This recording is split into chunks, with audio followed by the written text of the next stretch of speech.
Hello everyone, welcome back to Shararti Shivansh. आज हम जा रहे हैं एक बेहद खास और पवित्र स्थान पर, जो है ओमकारेश्वर ज्योतिर्लिंग।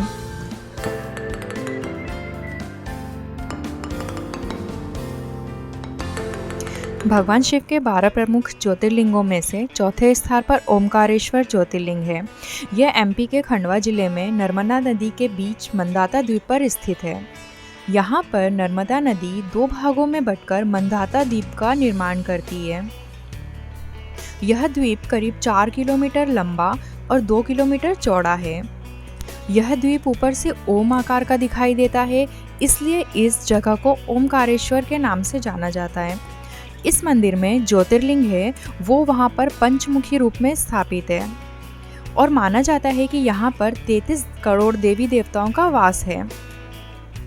मान्यता अनुसार इक्ष्वाकु वंश के राजा मंदाता ने यहाँ कठोर तपस्या की थी। तब भगवान शिव ने उन्हें आशीर्वाद दिया और यहाँ प्रकट हुए। तभी से यहाँ भगवान शिव ओमकारेश्वर के रूप में स्थापित हुए। ओमकारेश्वर शिवलिंग दो भागों में बटा हुआ है। सबसे पहले ओमकारेश्वर और दूसरा ममलेश्वर शिवलिंग। लेकिन यहाँ दोनों शिवलिंग की एक ही शिवलिंग के रूप में पूजा की जाती है। मंदिर में दर्शन करने के लिए नर्मदा नदी को पार करके जाना होता है।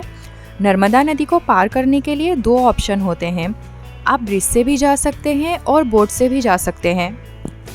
इसके बाद नर्मदा नदी के ब्रह्मपुरी घाट पर आप स्नान करके दर्शन के लिए लाइन में लग जाइए। ओमकारेश्वर मंदिर 5 मंजिला है। पहले में ओमकारेश्वर ज्योतिर्लिंग, दूसरे में महाकालेश्वर, तीसरी मंजिल पर सिद्धनाथ महादेव, चौथी पर गुप्तेश्वर महादेव और 5वीं पर राजेश्वर महादेव मंदिर स्थित है। मंदिर में दर्शन के लिए आने से पहले आप ओमकारेश्वर मार्केट में महादेव को चढ़ाने के लिए पूजा का सामान ले सकते हैं। लेकिन शाम 4 बजे के बाद पूजा सामग्री जल, बेलपत्र, फूल, नारियल चढ़ाना मना है। तो आप इस बात का ध्यान रखना, अगर आप 4 बजे के बाद आए तो पूजा का सामान ना खरीदें। मंदिर में दर्शन करने का समय सुबह 5 से रात के 9 बजे तक रहता है और मंदिर दोपहर में भी 1 घंटे के लिए बंद रहता है।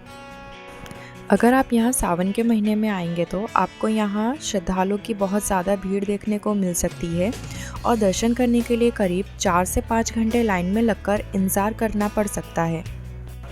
ओमकारेश्वर यात्रा पर जो कोई भी आता है वो एक बार वोटिंग ज़रूर करता है। ओमकारेश्वर के सभी घाटों से वोट मिल जाती है। अगर आप शेयरिंग वोट लेते हैं तो आपको 4 से 5 पॉइंट दिखाए जाते हैं, जिसमें कावेरी नदी और नर्मदा नदी संगम, ओमकारेश्वर मंदिर, ओमकारेश्वर डैम और ब्रह्मपुरी घाट शामिल हैं। वोटिंग के लिए पर पर्सन 100 से 200 तक का चार्ज लेते हैं, जिसमें ओम की परिक्रमा भी कर सकते हैं। अगर आप पूरी वोट बुक करते हैं तो 2000 तक देने होंगे। वोट से आपको बहुत ही सुंदर व्यू देखने को मिलेंगे। ओमकारेश्वर ज्योतिर्लिंग का आधा भाग ओमकारेश्वर में और दूसरा आधा भाग ममलेश्वर में स्थित है। संपूर्ण ज्योतिर्लिंग दर्शन के लिए आपको इन दोनों मंदिरों में जाना अनिवार्य है। माना जाता है कि अगर आप ओमकारेश्वर मंदिर में दर्शन कर लिए और श्री ममलेश्वर जी के दर्शन नहीं किए तो यह यात्रा आपकी अधूरी मानी जाएगी। इसलिए ओमकारेश्वर जी के दर्शन हो जाने के बाद आप ममलेश्वर मंदिर में आके दर्शन करें, तभी आपकी यात्रा सफल मानी जाएगी। दर्शन करने के बाद आप जब नीचे आएंगे तब आप पहुंच जाएंगे गोमुख घाट पर। यहाँ गोमुख से निरंतर जल धारा बहती रहती है। आप गोमुख से जल भरकर अपने घर भी ले जा सकते हैं। यहाँ आकर मन को बहुत शांति मिलती है।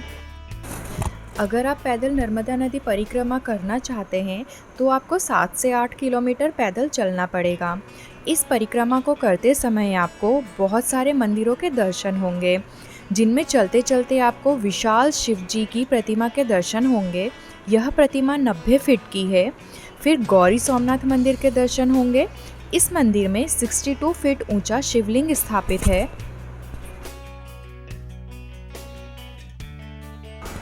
यहाँ पर हनुमान जी का लेटकर विश्राम करने की मुद्रा का मंदिर भी है। फिर नर्मदा कावेरी संगम के भी दर्शन होंगे। यहाँ पर नर्मदा नदी कावेरी नदी के साथ मिल जाती है। फिर आगे श्री सिद्धनाथ महादेव मंदिर के दर्शन होंगे। इन सभी मंदिरों में दर्शन करने पर आपकी परिक्रमा पूरी हो जाएगी और फिर आप वापस ब्रिज पर आ जाएंगे। यह थी हमारी ओमकारेश्वर ज्योतिर्लिंग दर्शन की यात्रा। मैं आशा करती हूँ कि वीडियो आपको पसंद आई होगी और अगर आपको कोई भी डाउट या क्वेश्चन है तो आप हमसे कमेंट में पूछ सकते हैं।